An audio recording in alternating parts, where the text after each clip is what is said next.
Vamos con esto, va. Los personajes cristianos más basados de la ficción. Hola, ¿qué tal? Soy yo, Pandro, y estoy aquí para decirte que tengo hambre. Así que si te gusta mi contenido, siempre recuerda que puedes pasarte por mi canal de reacciones para darme unas tremendas visitas y yo poder comer, ya sabes. ¡Comida! Hay dos tipos de cristianos. Está tu compa José Luis, que va a misa los domingos, y luego está Sigismund IV de Prusia, un caballero de temple que lucha en nombre de Dios Todopoderoso para recuperar Tierra Santa. Pondrá de Blasphemous, tío. Y por alguna razón que no podemos explicar, al 90% de nosotros, los hispanoamericanos, nos gusta cuando estos arquetipos tienen un buen relato en cualquier medio de ficción. Tal vez sea por la cercanía al entorno donde crecimos muchos, o tal vez por la idea de alguien sirviendo a un poder superior, y esto nos resulta especialmente épico, sobre todo si hay algún La verdad es que el personaje cristiano templario está guapo, hay que decirlo. sacrificio de promedio y encima encarna los valores principales El leproso, tío. de la cristiandad, como lo son el amor al prójimo, la honestidad, la justicia y el odio irracional al chamuco. Viendo que prácticamente nadie lo ha hecho, decidimos hacer una compilación de los cristianos más basados de toda la ficción. De tal forma que cuando termine este video salgas del salón de tu casa y digas: Yo siento que me estoy conformando en este mío. Yo siento autoridad, yo siento poder, siento candela, yo siento que... ¡Dios mío! ¡Va a correr! Balduino no contaría. Hombre, si fueran... la verdad es que podría contar, Es que jugarías a Blasphemous. Yo Blasphemous lo he jugado. ¡Yo siento autoridad! Juegazo Blasphemous, me gusta mucho. todo el mundo sabía que el tipo de la Bueno, cruz Dante. cosida en el pecho iba a estar aquí, y ya que estamos, Dios mío, qué bueno es el Dante's Inferno. Este juego ha sido algo opacado por sus hermanos mayores del género como DMC o God of War, pero indiscutiblemente nos entregó una de las mejores representaciones del infierno en la ficción, muy fiel a la Divina Comedia. ¿Y sabes qué otra cosa hizo estupendamente bien? Su protagonista. Dante es un ex templario que descenderá al Averno en busca de su amada Beatriz. Lo que hace de Dante un personaje tan amado pese a que fue traicionado por Electronic Arts y encerrado en la habitación del tiempo por 1000 años es que su viaje no trata únicamente de papear demonios en nombre de Dios, sino de su redención. Dante es el cristiano perfecto. Cometió bueno, cometió varios pecados Dante, ¿no? Creo que le pone los cuernos a la mujer, si no recuerdo mal. Pues de perfecto no tiene nada. Es el pecador número Países vende patria. ¿Eso durará poquito? uno del servidor si nos preguntas. Desde la infancia Blasphemous 2 podríamos jugarlo. y estuvo influenciada por el pecado, y ya en la adultez Dante incurriría en cada uno de los 7 pecados capitales de las Solo peores 7 formas pecados, posibles. Fue un iracundo, lujurioso, avaricioso y un largo etcétera. La cruz cosida en su pecho representa cada una de estas transgresiones a la ley divina. Un recordatorio de que es todo menos un santo. Pero si algo enseña Yo este recuerdo que juego le ponen los cuernos a la mujer. Los otros no me acuerdo qué hace. es que todos podemos alcanzar el perdón. Acá aplica un versículo bastante famoso del Nuevo Testamento. No he venido a llamar justos, sino a pecadores para que se arrepientan. Estas frases del propio Jesús deja claro que la palabra de Dios no está ahí meramente para los salvos, sino para los pecadores. Dante Hombre, a ver, Jesucristo se rodeó de pecadores durante su vida, ¿no? es uno de ellos, y en teoría su travesía peleando contra los horrores del infierno expiará lentamente su culpa, llegando al desafío final, el mismísimo diablo. Dante se parará ante el mal encarnado, desenfundará su guadaña robada de literalmente la propia muerte y barrería el piso con el chamuco en persona, ganándose su redención, pues iremos nuevamente a las Sagradas Escrituras. ¿Sí? Tengo un primo llamado Dante, tiene autismo. Perdón, no quería reírme, pero es que me ha parecido tan random en el comentario que me ha hecho gracia. Ay, ¿tú te lo juegas de más? Dios No, es no, por este no lo he nosotros. jugado. O ¿Quién? sea, me vi el gameplay en su momento algún streamer y me vi el lore, pero jugar no me lo jugué. Contra nosotros.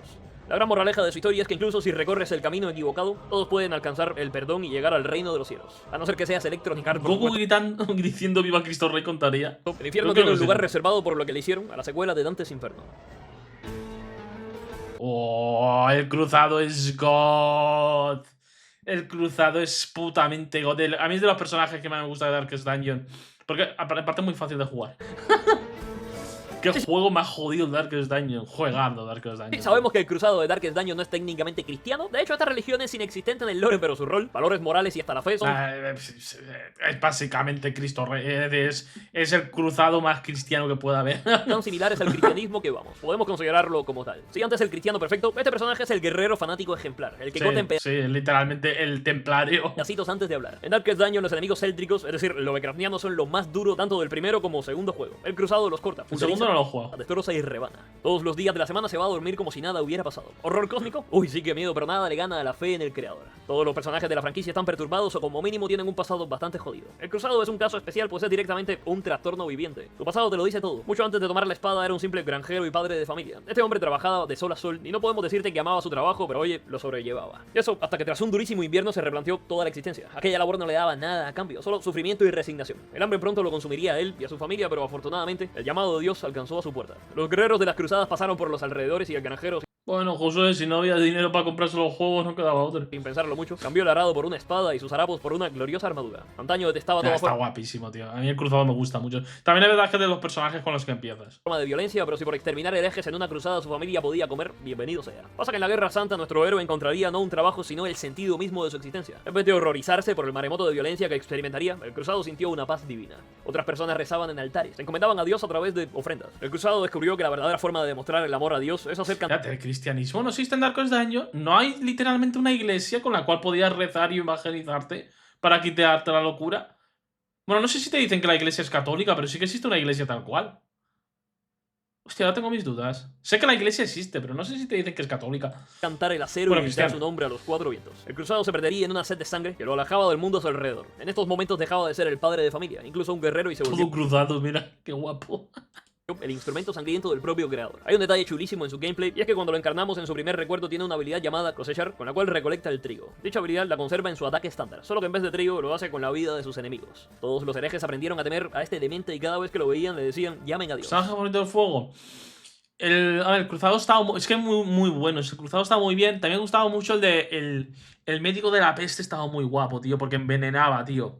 Eso estaba muy guapo, tío, el médico de la peste. Después de este juego está muy guapo meterle mods, porque la comunidad hizo mods muy guapos, tío. También estaba el hombre lobo. Bueno, el hombre lobo era un mod. No, el hombre lobo no era un mod, ¿verdad?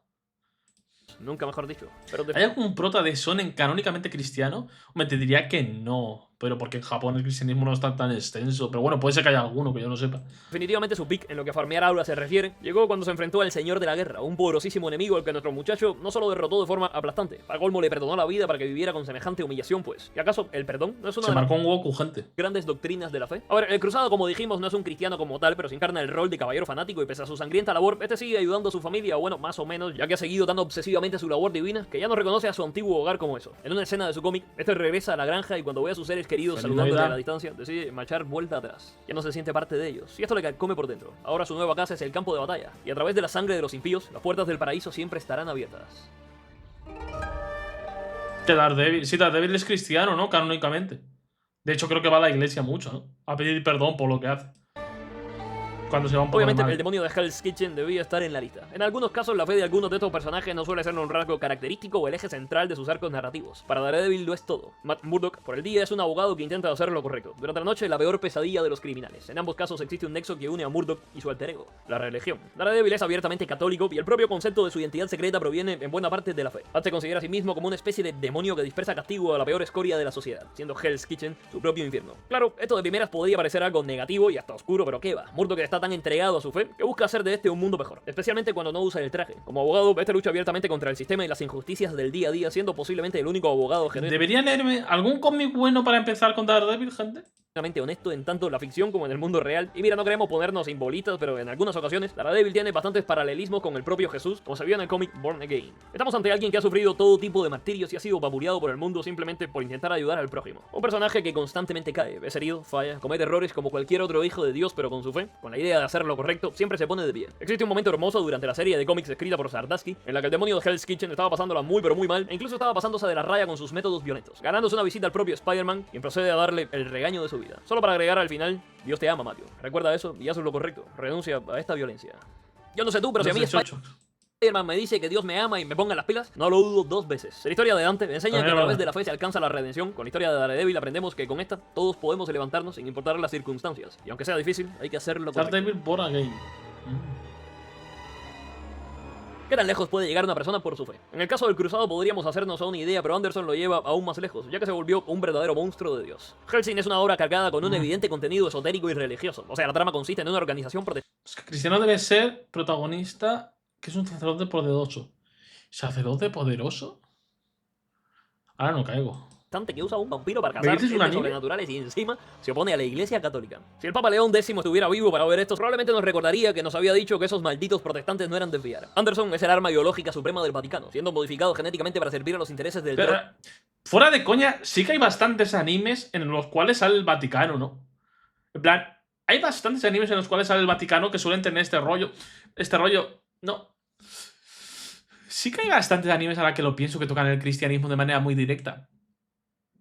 está... Sobre todo, pero el 99% diría que tiene que ver con exorcistas, casi todo, ¿no? trono papal y a la vez ser la antítesis del propio Alucard. Ambos, si lo piensas, son títeres de sus respectivas creencias, las dos caras de una misma moneda, dándonos en el camino una de las mejores rivalidades en todo el manga anime. De hecho, existe una escena durísima donde este y Alucard, su némesis, se marcan unas yo-yo poses, pero como puedes ver, las bayonetas de Anderson simbolizan la cruz, mientras que Alucard lo opuesto, una invertida. El contraste es brutal, pues por si no ha quedado claro, el padre de Anderson es el fanático por excelencia. El niño más que está enamorado de un demonio. ¡Ah! Ya sé cuál dices. La que el demonio tiene que enamorarlo. Sí, ese sería profundamente cristiano, sí. Un guerrero de iglesia dispuesto a darlo todo por aquella, aunque la verdad, llamarle con un epíteto semejante lo tomaría como un cumplido. Su fe y entrega no conocen límites. Todo lo que vuela, hereje o criatura de la oscuridad no recibirá una sola pizca de perdón por su parte. Aunque se pase la mitad de la serie pronunciando versículos y dejando muy claro su eterno desprecio a los enemigos de Dios, tiene momentos que lo humanizan. La verdad es que es muy de Gigachat soltar en su momento adecuado un versículo que quede bien, ¿sabes? Es muy de Gigachat, te da completamente aura. ¿Thorfinn es cristiano? No, Thorfinn no es cristiano. Muchísimo. Anderson no. Es una excelente figura paterna que crió a incontables niños en un orfanato, dándoles tanto esperanza como un lugar en el mundo. Por supuesto, como en toda historia de un buen personaje cristiano, la misma debía terminar en tragedia, pues. La serie de Daredevil de Netflix es muy buena, ya, pero ver una serie me da pereza. Me da más por un cómic. Para derrotar a Alucard, una vez Anderson ha agotado cada recurso y luchado al límite de sus capacidades, decide dejar atrás su propia humanidad. Usando el poder del clavo de Helena, el padre termina convirtiéndose en lo que ves ahora, un monstruo de Dios. ¿El clavo de Helena qué es? ¿Con el clavo que clavaron a Cristo en la cruz? Es ese, ¿no? Alucard siente lástima por su némesis, a quien ha llegado a admirar, comparándolo con Van Helsing y el resto de humanos que lo derrotaron hace tantos siglos. Después de todo, Alucard admira el espíritu humano, su determinación y anhela encontrar su fin a manos de uno. Tú paras de pensar que Anderson peleó contra el A Helsing sí que debe hacer un rewatch. más poderoso de la creación, movido por pura fe y devoción a sus creencias. Si bien Alucard terminaría destrozando el gesto en sí mismo de imponerse a lo imposible, es motivo suficiente para admirarlo. En sus últimos momentos, Anderson se despide de Alucard con una sonrisa, pues a diferencia de este, él encontrará la paz mientras que el vampiro vivirá eternamente. Para darle aún más peso dramático a esta escena, Anderson recuerda los ahora lejanos días en que crió a niños en el orfanato, sus risas y oraciones. Este entiende cuán bien ha cumplido su deber en la tierra. ¿Por qué un personaje cristiano basado? Bueno, quitando sus métodos y ese evidente fanatismo rozando la locura, Anderson hizo un bien por el mundo, criando a todos aquellos niños y encima hizo el sacrificio máximo al despojarse de su propia humanidad, cerrando su pequeña y humilde palabra en el libro del Señor con un...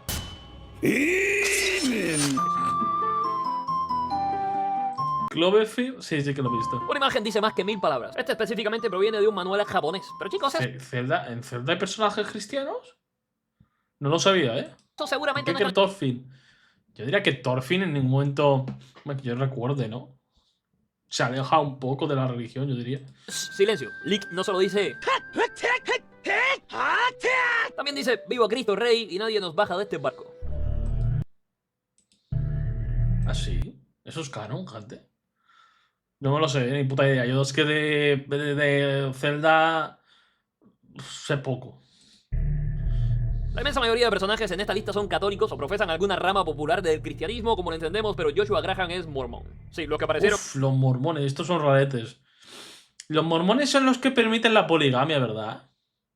Pero solo de un hombre con varias mujeres. En ese capítulo raro de South Park. El pasado de Graham no es algo de lo que se sientan particularmente orgulloso. Desde que abandonó su comunidad mormona en Nueva Canaán y sirvió muchos años después en la Legión, una de las facciones más brutales de todo Fallout. Joshua tuvo una considerable colección de crímenes de lesa humanidad en su haber, hasta que tras una vergonzosa derrota, el César le castigaría prendiéndolo en llamas y lanzándolo por un acantilado. Una persona normal hubiera muerto desde la parte que inflige quemaduras de 4º grado, pero Joshua de alguna manera sobrevivió. ¿Por esto obra de su fuerza de voluntad? ¿Suerte? ¿Los azares del destino? No. Dios le había salvado y Joshua le estaría eternamente agradecido por ello. Sin lugar a donde ir, y en lo que parece ser una analogía... Si eso fue antes de tener actual Lore... ¿Ah? Jesús en su viaje por el desierto, Joshua, con su piel expuesta, caminó el largo camino de vuelta a casa, sintiendo el hambre, la sed y el dolor atormentándole cada segundo, pero ni así, su fe flaqueó. Al contrario, se reforzó. Para muchos de nosotros es un camino difícil, pero el sendero siempre se abre ante nosotros. Da igual cuántas veces caigamos. Me bauticé 2 veces, una con agua y otra con llamas. Seré portador del fuego del Espíritu Santo. Sobreviví porque el fuego dentro de mí era más fuerte que las llamas que me rodeaban. Únicamente la religión oficial en el primer y segundo Zelda iba a ser la cristiana. Ah. El fuego que me mantuvo vivo fue el amor, su amor. el amor de Dios. Esta fue la resurrección de Graham, un hombre que encontró su final al caer del acantilado y otro nació en su lugar de entre las llamas. Su hogar le recibió con los brazos abiertos y Joshua tuvo claro su nuevo propósito: protegerlos de los peligros en el páramo y de alguna manera limpiar los errores de su pasado con las buenas obras del mañana. Aun siendo un cristiano modelo en muchos aspectos, a este no le tiembla la mano si tiene que ponerle una bala en el cráneo a cualquiera que amenace su comunidad. Uno debe amar al prójimo y rezar por los enemigos, pero cuando no queda otra opción, bueno, no podemos esperar que Dios haga todo el trabajo. Hablaríamos más del hombre quemado, pero queremos dedicarle un video exclusivamente a este. En cambio, te dejaremos uno de los mejores diálogos de este personaje. No, yo juego de Fallout. En el fondo de mi corazón, sé que a pesar de ser un Que había salido la segunda temporada de Fallout, ¿no? pecador, Dios me ha salvado. Mira, tengo que ver. Pues sí. Es decir, pocos personajes hay más cristianos que Ned, ¿no? Y está mamadísimo. Una cosa es considerarte a ti mismo un buen cristiano y otra verdaderamente serlo. Ned Flanders tenía que estar aquí de cabeza, pues es el personaje abiertamente practicante de esta religión que muchos conocimos, ya que gracias a este surgiría el concepto de flanderización, y que solo se Sí, probablemente.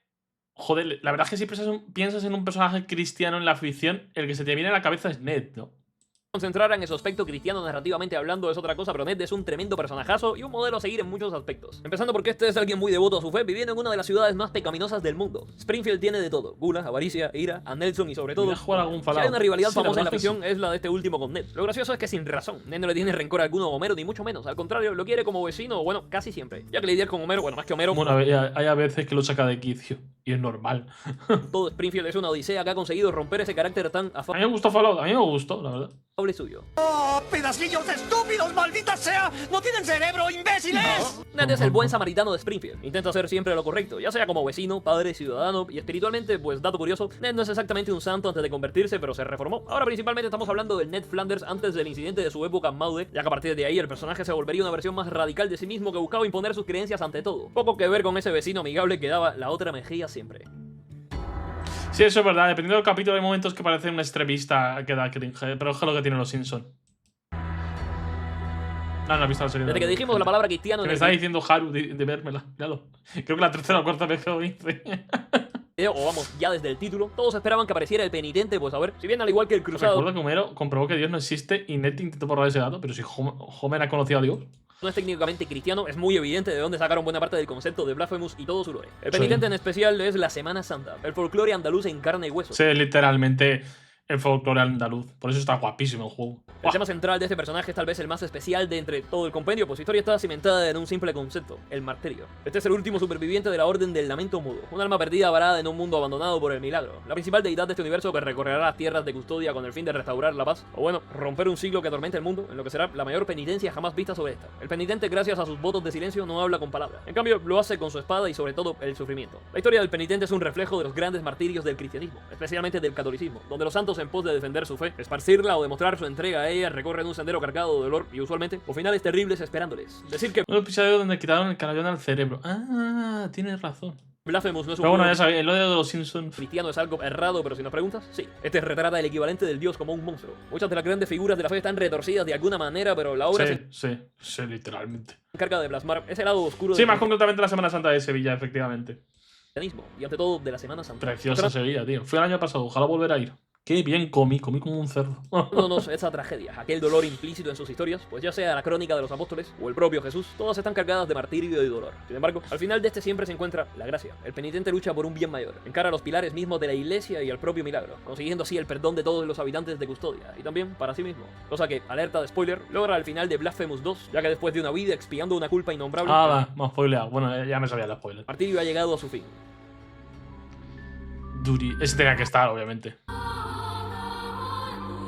Toda la compilación ha estado llena de personajes con un rol guerrero de una manera u otra. Esmeralda. Son que protegen activamente a su gente o sirven a Dios en el campo de batalla, pero siendo honestos, si Dios en persona tuviera que elegir de entre todos quién sería el primero en pisar el cielo, Hombre, pues sí, representa mejor los valores cristianos que el puto frollo de mierda, la verdad. Esmeralda sería ese alguien. Ella no es una paladín guerrera o algo del estilo, sino una mujer con un corazón puro. De hecho, no es muy diferente a cualquier Quiero decir, de las pocas que no discriminó a...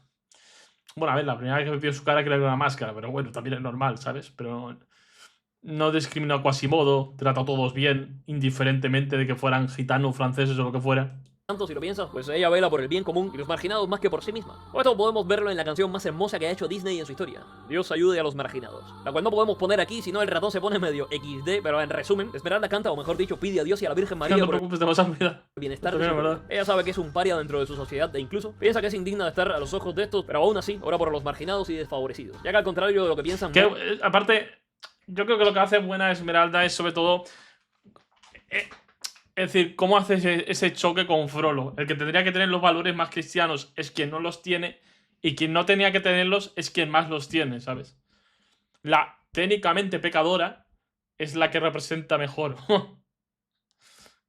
monstruos como el propio Frollo, todos somos hijos de Dios. Que sí, que Fuego de Infierno es un temazo, pero cada vez que escuchamos esta canción nos sale Eso es verdad, lo de Frollo es un temazo. una lagrimita, y es que si el cristianismo tuviera una banda sonora sería Dios ayude a los marginados. Esmeralda es además la única que mira a Quasimodo como verdaderamente es, no un monstruo deforme, sino un marginado al igual que ella.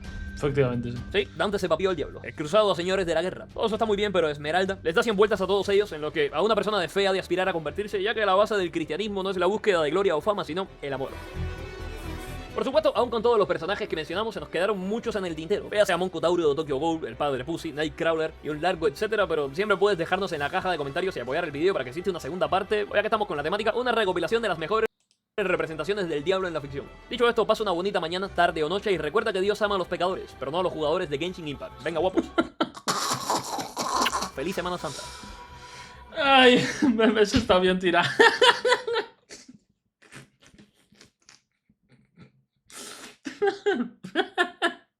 Perdón, me ha hecho gracia los dos jugadores de Genshin Impact. Le ha faltado la tiradera a los jugadores de